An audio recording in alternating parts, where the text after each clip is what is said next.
Thank you for joining us for Conversations in Relapsed Refractory Multiple Myeloma. During this segment, we'll be discussing introducing, optimizing, and sequencing bispecific antibodies. My name is Dr. Joseph Mikhael. I'm a professor at the Translational Genomics Research Institute. And with me today are my dear friends and myeloma experts, Dr. Jesús Berdeja and Dr. Saad Usmani. Well, it's always good to spend time with the two of you, no matter what we're doing, but especially when we get to talk about some of these novel treatments we've been discussing, bispecific antibodies, these unique molecules that can engage the T cell from the patient as well as their myeloma cell in one off-the-shelf shot. So just sort of thinking on the bigger side, remember our topic is introducing, optimizing, and sequencing bispecific antibodies. If I want to have a myeloma conference today where people are going to attend, I will tell them that we have the optimal sequence of relapsed myeloma, and they'll come hoping to find an answer. We know that there's no perfect answer, but at the same time, I'm really interested in both of your thoughts around it. When we look at sort of the big picture of relapsed myeloma, we have proteasome inhibitors, immunomodulatory drugs, and CD38 antibodies. Now we've introduced selinexor and even CAR T cell therapy. So when bispecifics very quickly on the heels of CAR T came into your practice, maybe starting with you, Saad, how did that change the way you've approached relapsed multiple myeloma? What difference did it make in your practice once we started having the monoclonal or the bispecific antibodies? Thank you, Joe. I think when the bispecifics came into our clinical practice, all of us were struggling to find that next best option for our patients. We had a BCMA-directed antibody drug conjugate, which was taken off the market, and we had long wait lists for BCMA CAR T cell therapies. So having the bispecific as an option helped us alleviate, that issue. For patients who needed a BCMA-directed treatment right away, we were able to offer them that bispecific therapy. And then, I think that also helped us in prioritizing, which patients would be able to actually get to CAR T cell therapy, because it does require a logistic window in which their disease is well controlled. So it was, a blessing really to get the bispecifics into our clinics. That's great to hear. I mean, that sort of off-the-shelf advantage was obviously huge. How about yourself, Jesus? How has it influenced your approach? I mean, in a few minutes, we're going to talk about kind of the sequencing side of things, but how has it changed the way you sort of approach your patients now with relapsed disease? Yeah, no, I mean, I had the same experience with having that option to treat right off the shelf was very comforting for both me, our patients, and myself. But having said that, I have a lot of patients that come specifically for CAR Ts and CAR T trials, right? And so people get addicted to CAR Ts. They like being off therapy. And so it's really interesting because I found that it goes both ways. Some patients are petrified of CAR Ts and really would only want to bispecific. So at least in my experience, oftentimes the disease chooses for you. But if the true options are there, it's really a conversation with the patient and really what their preferences is in terms of which way we're gonna move forward with. Obviously, we'll talk more about sort of the data in terms of which one, if we have both options, which ones we should choose first. But at least for me, it was wonderful, because then for the patients where we had a choice, we've now had a new choice. But then for a lot of those patients where even if the first choice was not a bispecific, it was an excellent choice for them. That was available right away. It's beautifully said, man. I mean, you can pretty much drop the mic there, right? I mean that's the whole. If there's one message I think we want to convey very clearly, is that the more the better in myeloma in terms of options, right? In a disease that we've still not cured, we want choice for our patients, and sometimes that choice, frankly, has to be guided by the biology of the disease. But more often than not, it really is a discussion with the patient where we have lots of choice. Historically, going back in time, we didn't have a lot of choice in myeloma. We had one or two drugs, and that was pretty much all we had. Now we're exceeding 20 of them. And thankfully, I think the modality of a bispecific, of engaging the immune system, the T cells that way, without the sort of, big bang of CAR T, despite the fact you said beautifully, Jesus, it comes with that really nice one and done like approach, although we know it's not really done, but we still call it the one and done approach. That is really attractive to some. Others are like, no, I'd rather just get, a bispecific antibody. We can go straight off the shelf. There's no delay in waiting time. Sometimes that 8 weeks is a long time to wait for a lot of patients. So I think that you've captured that really nicely in terms of the overall benefit of being able to do so in a patient friendly manner. But let me create some scenarios for the two of you, and I could ask each of you to answer each scenario. You're not going to be held, to this for the rest of your careers. But in what we know now, and I will add that as a caveat, that there is no drug we use in myeloma today the way it was first introduced.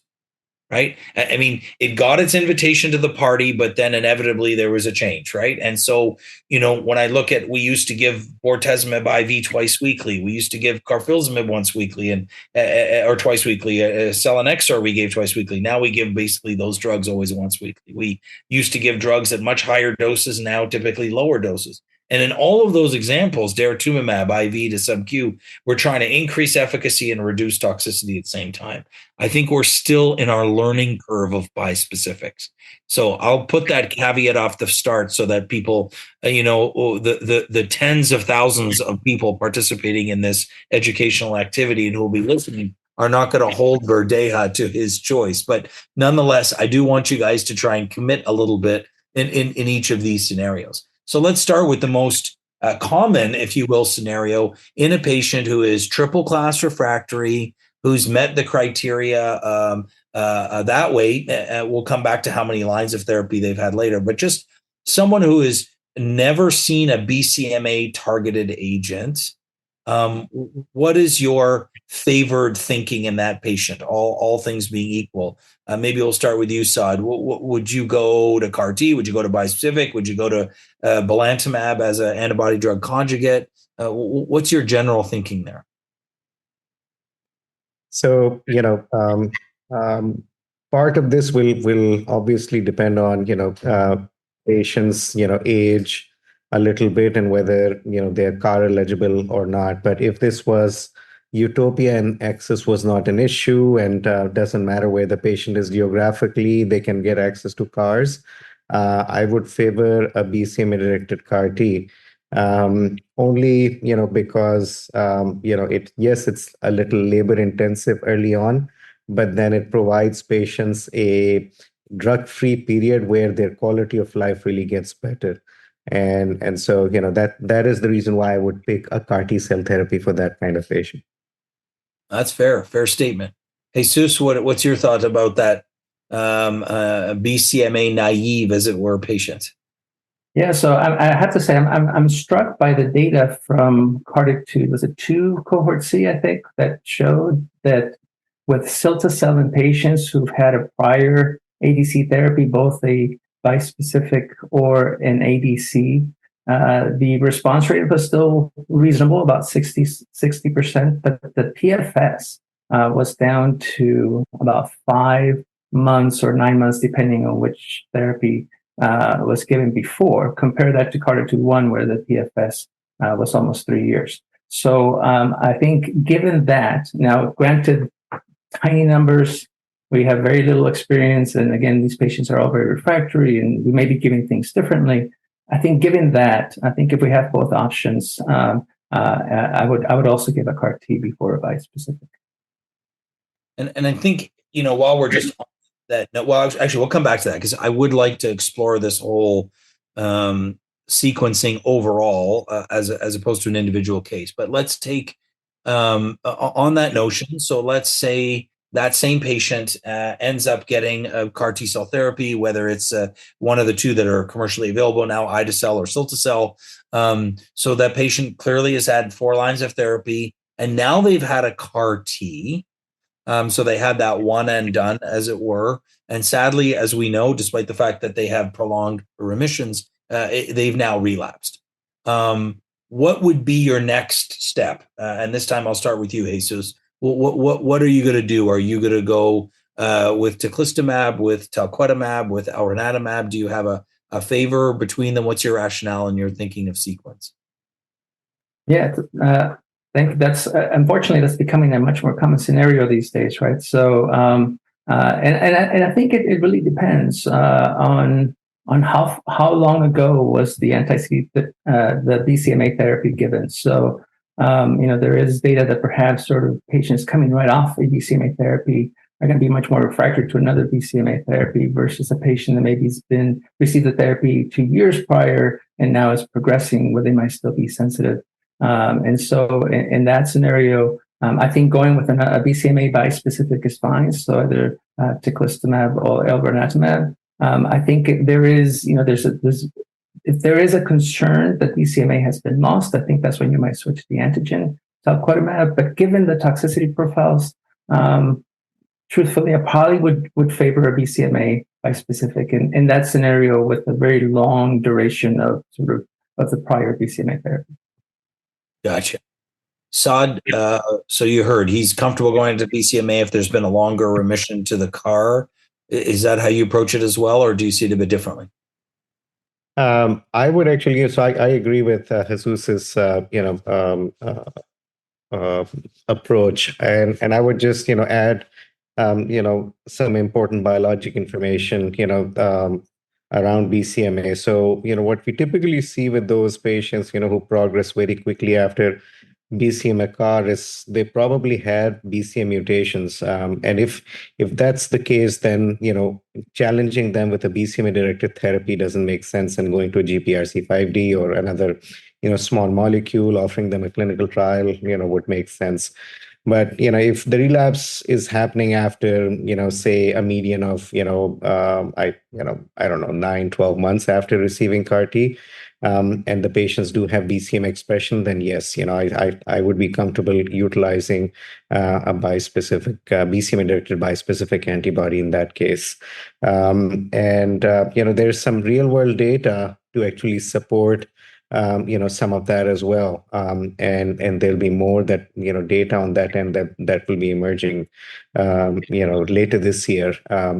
There are several, groups trying to put together bispecific real-world experiences and looking at that sequencing, question. One actually effort under the International Myeloma Working Group umbrella that all of us are part of. So yes.